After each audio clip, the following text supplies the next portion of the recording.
Salam,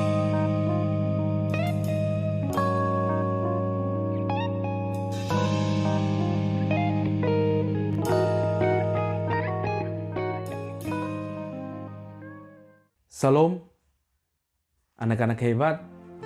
Kita bertemu lagi di materi bab 2 hari ini tentang keluarga pusat utama pendidikan. Materi hari ini berbicara tentang dua hal. Yang pertama, kita akan membahas tentang pengertian pendidikan, dan yang kedua, keluarga sebagai pusat utama pendidikan, yang dimana di dalamnya ada peran keluarga dalam proses sosialisasi dan peran keluarga dalam proses edukasi. Mari kita masuk dalam materi kita hari ini. Yang pertama tentang pengertian dari pendidikan. Di sini Pak Jo mengambil dua sumber. Yang pertama dari Ki Hajar Dewantara, yaitu Bapak Pendidikan Nasional kita. Dia menjelaskan tentang pendidikan, yaitu tuntutan di dalam hidup tumbuhnya anak-anak.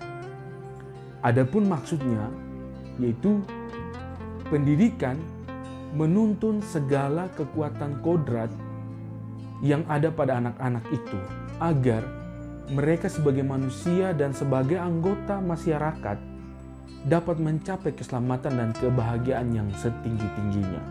Kita juga akan melihat pengertian pendidikan menurut Kamus Besar Bahasa Indonesia, yaitu pendidikan merupakan sebuah proses pengubah sikap dan tata laku seseorang atau kelompok yang di dalam usaha mendewasakan manusia melalui upaya, itu pengajaran dan pelatihan. Ada juga proses dan cara pembuatan sebuah pendidikan. Nah, kalau kita sudah melihat dari dua sumber ini, mari kita lihat tentang keluarga sebagai pusat utama pendidikan. Di sini saya mengambil ada dua, yaitu keluarga itu merupakan sebuah benih akal penyusun kematangan individu dan struktur kepribadian. Yang kedua itu, keluarga adalah salah satu elemen pokok pembangunan intensitas sosial pendidikan dan merupakan menciptakan sebuah proses naturalisasi sosial yang membentuk sebuah kepribadian baik pada anak-anak yang akan terus bertahan lama. Namun peran keluarga dalam proses sosialisasi, di sini kita akan bicara tentang dalam keluarga, ini orang tua itu mencurahkan perhatian untuk mendidik anaknya agar anak tersebut memperoleh dasar-dasar pola pergaulan hidup yang benar melalui penanaman disiplin sehingga membentuk kepribadian yang baik bagi si anak. Dan oleh karena itu, orang tua sangat berperan penting. Yang pertama yaitu, orang tua mampu memberi pengawasan atau pengendalian yang wajar, sehingga jiwa dari anak tidak merasa tertekan. Yang kedua, bicara tentang ini mendorong agar anak dapat membedakan antara mana yang benar dan mana yang salah, baik dan buruk, pantas dan mana yang tidak pantas. Yang berikutnya adalah ibu dan ayah itu dapat membawa peran sebagai orang tua yang baik serta menghindarkan perbuatan-perbuatan dan perlakuan buruk serta juga keliru di hadapan anak-anak. Dan yang terakhir yaitu mampu menasihati anak-anak jika mereka melakukan sebuah kesalahan serta mampu menunjukkan dan mengarahkan mereka ke jalan yang benar. Itu bicara tentang peran keluarga dalam proses sosialisasi.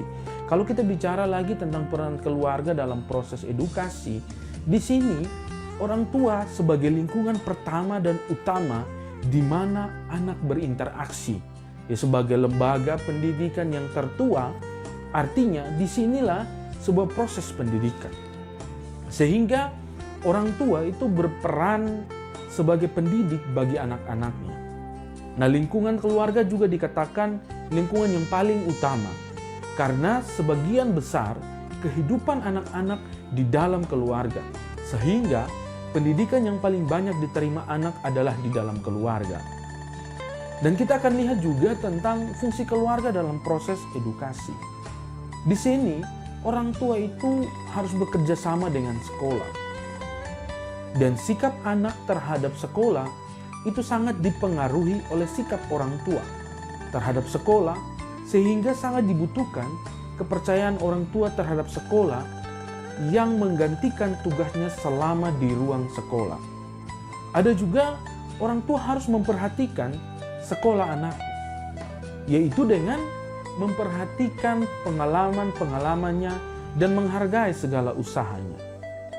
Dan juga orang tua juga mampu menunjukkan kerjasama dalam menyerahkan cara belajar di rumah dan membuat pekerjaan rumah dan memotivasi dan membimbing anak dalam belajar. Orang tua juga mampu bekerja sama dengan guru untuk mengatasi kesulitan belajar daripada anak. Dan orang tua bersama anak mempersiapkan jenjang pendidikan yang akan dimasuki dan mendampingi selama menjalani proses pembelajaran di lembaga pendidikan. Sampai di sini perjumpaan kita. Kita akan lanjut lagi di materi bab 3. Salam.